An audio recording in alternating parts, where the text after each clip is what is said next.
Hi நமஸ்தே. நான் உங்க friend Jaya Srinivasan. Welcome to veggies recipe. இன்னைக்கு நம்ம வெஜ்ஜீஸ் ரெசிபி கிச்சன்ல இப்ப ஃப்ரெஷ்ஷா கிடைச்சிட்டு இருக்கு இல்லையா நாட்டு கொத்தமல்லி, அதை யூஸ் பண்ணி ஒரு தொக்கு ரெசிபி தாங்க பண்ண போறோம். ரொம்ப மினிமம் இன்கிரீடியன்ஸ் வச்சு குவிக்கா ஈஸியா பண்ணிடலாம். இது வந்து எல்லா சாதத்துக்கும் தொட்டு சாப்பிடவும் நல்லா இருக்கும், சாதத்துக்கு பிசைஞ்சு சாப்பிடவும் நல்லா இருக்கும், தயிர் சாதத்தோட ரொம்ப அட்டகாசமா இருக்கும். ஈவன் கொத்தமல்லி சாதம் மாதிரி பிசைஞ்சு கூட குழந்தைங்களுக்கு லஞ்ச்ல நம்ம கொடுத்துட முடியும். உடம்பு சரியில்லாம இருந்து ரெக்கவர் ஆறாங்க பாத்தீங்களா, அவங்களுக்கு கொடுத்தோம்னா அந்த வாய் டேஸ்டே இல்ல, சாப்பிடவே பிடிக்கலன்னு சொல்லுவாங்க இல்லையா, அவங்களுக்கு ரொம்ப நல்லா இருக்கும். டைஜஷன் ஆகல, பசிக்கவே இல்ல, இவங்க எல்லாருமே இது கொஞ்சம் சாப்பிட்டாலே போதும், நல்லா டைஜஷன் ஆகும், நல்லா பசி எடுக்கும். ஃப்ரிட்ஜில் வச்சு யூஸ் பண்ணோம்னா 10 to 15 days வச்சு நம்ம அதை யூஸ் பண்ணிக்கலாம். இதை வந்து நான் என்ன பண்ணுவேன் அப்படின்னா, கொஞ்சம் தயிர்ல போட்டு கலந்து தயிர் பச்சடியா கூட பண்ணுவேன். அது கூட தொட்டு சாப்பிட்றதுக்கு ரொம்ப நல்லா இருக்கும். ஃபர்ஸ்ட் டைம் சேனலை பாக்குறீங்கன்னா ப்ளீஸ் சப்ஸ்கிரைப் பண்ணிடுங்க. பெல் ஐக்கானை கிளிக் பண்ணி ஆல் ஆப்ஷன் கொடுத்துருங்க. நான் போடக்கூடிய எல்லா வீடியோஸும் குவிக்கா வந்து உங்களுக்கு ரீச் ஆகும். வாங்க ஈஸியா எப்படி பண்றது பார்க்கலாம். கொத்தமல்லி தொக்கு பண்றதுக்கு நல்லா நாட்டு கொத்தமல்லியா பார்த்து வாங்கிக்கோங்க. அதான் கொஞ்சம் நல்லா வாசனையா இருக்கும். நான் 2 கட்டு கொத்தமல்லி வாங்கியிருக்கேன். நல்லா வேர் மட்டும் நீக்கிட்டு, பழுத்த இலை ஏதாவது இருந்தால் அதையும் எடுத்துட்டு நல்லா வாஷ் பண்ணிட்டு, ஒரு துணியில வந்து நிழல்லையே காய வச்சுக்கணும். ஈரமே இருக்கக்கூடாது கொஞ்சம் கூட, அப்பதான் கெட்டு போகாம நல்லா இருக்கும். நம்ம க்ளீன் பண்ணி வச்சிருக்கோம் இல்லையா, அந்த கொத்தமல்லியை நல்லா முடிஞ்ச வரைக்கும் பொடியா கட் பண்ணிக்கணும். ஏன்னா அப்பதான் நம்ம வதக்கும் போது நல்லா வதங்கிடும். மிக்சியில அரைக்கும் போது கூட நல்லா அரைப்படும். அப்படியே போட்டோம் அப்படின்னா மிக்சியில வந்து பிளேட்ல சிக்கும், சரியா அரைக்க வராது. இது மாதிரி ஃபுல்லா எல்லா கொத்தமல்லியுமே நான் பொடியா கட் பண்ணி எடுத்துக்கிறேன். ஸ்டவ்ல ஒரு கடாய் வச்சிருக்கேன். 1 டீஸ்பூன் நல்லெண்ணெய் ஆட் பண்ணிக்கலாம். எண்ணெய் சூடாயாச்சு. இந்த அளவுக்கு பெருங்காய கட்டி, அது கட்டி பெருங்காயம் தான் இதுக்கு நல்லா இருக்கும். பெருங்காயம் கொஞ்சம் அதிகமாகவே சேர்த்துக்கணும். அதுதான் வந்து நல்லா வாசனையா இருக்கும் நம்ம கொத்தமல்லி தொக்குக்கு. இதை வந்து நல்லா பொரிய விடணும். பார்த்தீங்களா, இப்படி ப்ரெஸ் பண்ணி விட்டிங்கன்னா நல்லா உள்ள வரைக்கும் நல்லா பொரிஞ்சிடும். வெங்காயம் நல்லா பொரிஞ்சாதான் வாசனையாக இருக்கும். மிக்சியில் அரைக்கும் போது நமக்கு நல்லா பவுடர் ஆகும். பெருங்காயம் நல்லா பொரிஞ்சாச்சு. பிளேட்டில் எடுத்துக்கலாம்.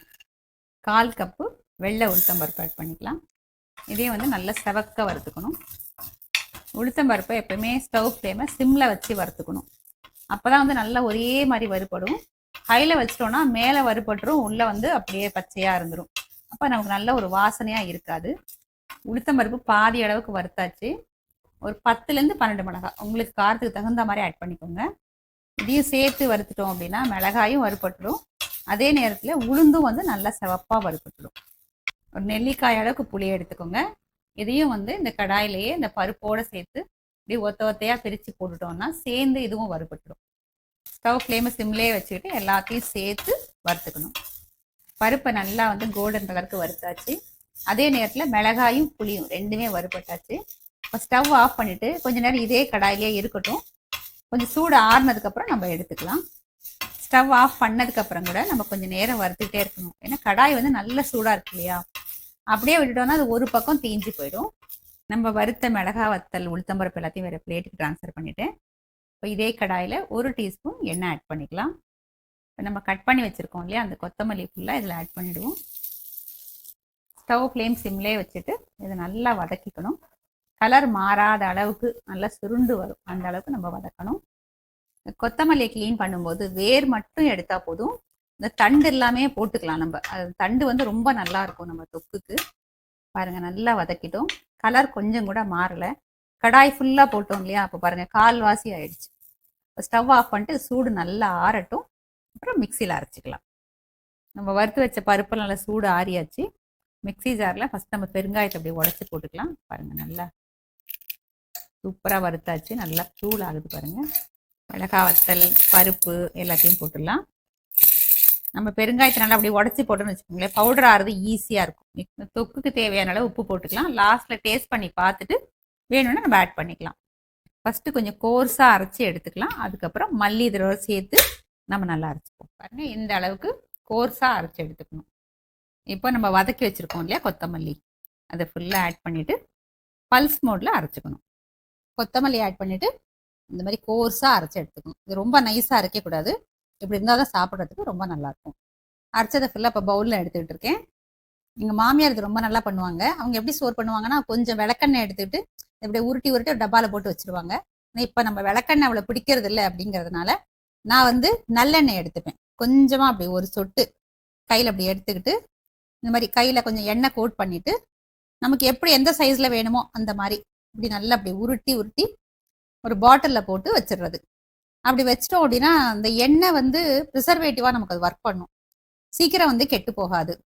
ஃப்ரிட்ஜில் வச்சோம்னா ஒரு 10-15 நாள் வரைக்கும் நம்ம வச்சு யூஸ் பண்ணிக்கலாம். இந்த மேலே நம்ம கையில் எண்ணெய் இருக்கு இல்லையா, அது வந்து இந்த இதில் லேசாக மேலே கோட் ஆகிடும். சின்ன உருண்டையாக பண்ணிக்கலாம், பெருசாக பண்ணிக்கலாம், நம்மளோட விருப்பம் தான். தயிர் சாதத்துக்கு எல்லாத்துக்குமே ரொம்ப நல்லா இருக்கும். இந்த மாதிரி ஈரம் இல்லாத பாட்டில்லையோ இல்லை ஸ்டீல் டப்பாலே கூட நம்ம வச்சுக்கலாம். வச்சுட்டு நல்லா டைட்டாக மூடி போட்டு ஃப்ரிட்ஜில் வச்சிட்டோம்னா ஒரு 10-15 நாளைக்கு வச்சு நம்ம சாப்பிடலாம். அப்படியே கொத்தமல்லி தொக்கு சர்விங்க்கு ரெடி. கொத்தமல்லி தொக்கை டேஸ்ட் பண்ணி பார்த்துட்டு எப்படி இருக்குன்னு சொல்கிறேன்.